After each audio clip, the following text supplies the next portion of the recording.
ನಮಸ್ಕಾರ ವೀಕ್ಷಕರೇ, ಜಲಜಂಜಾಟ ವಿಶೇಷ ಕಾರ್ಯಕ್ರಮಕ್ಕೆ ಸ್ವಾಗತ. ನಾನು ಶುಭಾಶಯ. ಬೇಸಿಗೆಯಲ್ಲಿ ಜನರ ನೀರಿನ ಪರದಾಟದ ಕುರಿತು ವಾಸ್ತವ ಸಂಗತಿಯನ್ನು ನಿಮ್ಮೆದುರು ಇಡೋ ಪ್ರಯತ್ನವೇ ಜಲಜಂಜಾಟ. ಇವತ್ತಿನ ಸಂಚಿಕೆಯಲ್ಲಿ ನೋಡೋಣ ಮಣಿಪಾಲದ ಸಮೀಪದ ನೆಹರು ಕಾಲೋನಿಯ ಜನರ ನೀರಿನ ಬವಣೆಯ ಕತೆ. ಪ್ರಿಯ ವೀಕ್ಷಕರೇ, ನೆಹರು ಕಾಲೋನಿ ಇದು ಜಿಲ್ಲೆಯ ಮೂಲೆಯಲ್ಲಿರುವ ಯಾವುದೋ ಒಂದು ಕಾಲೋನಿಯಲ್ಲ. ಇದು ಹೈ-ಫೈ ಸಿಟಿ ಅಂತ ಕರೆಸಿಕೊಳ್ಳೋ ಮಣಿಪಾಲ ನಗರದ ಹೊರವಲಯದಲ್ಲಿರೋ ಒಂದು ವಲಸೆ ಕಾರ್ಮಿಕರ ಕಾಲೋನಿಯ ಜಲಜಂಜಾಟದ ಕತೆ. ಈ ಜನರಿಗೆ ನೀರು ದುಬಾರಿ. ಯಾಕಂದ್ರೆ ಅದೆಷ್ಟು ವರ್ಷಗಳಿಂದ ಇಲ್ಲಿನ ನಿವಾಸಿಗಳಿಗೆ ನೀರೊದಗಿಸುವ ಪ್ರಾಥಮಿಕ ಸೌಕರ್ಯವೇ ಇಲ್ಲದೆ ಜನ ಪಾಡುಪಡ್ತಿದ್ದಾರೆ. ಬೇಸಿಗೆ ಬಂದ್ರಂತೂ ಕುಡಿಯೋದಕ್ಕೂ ನೀರು ಸಿಗೋದೇ ದುಸ್ತರ.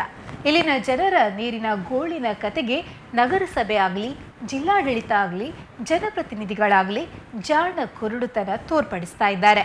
ಬೇಸಿಗೆಯಲ್ಲಿ ಒಂದು ಕೊಡ ನೀರು ಸಂಪಾದಿಸಬೇಕು ಅಂದರೆ 2-3 ದಿನಗಳ ಹಿಂದೆ ಕ್ಯಾನ್ಗಳನ್ನು ಕ್ಯೂನಲ್ಲಿಡಬೇಕಾಗುತ್ತೆ. ನೋಡಿ ಬನ್ನಿ ನೀರಿಗಾಗಿ ಸರತಿಯಲ್ಲಿರೋ ಕ್ಯಾನ್ಗಳನ್ನು.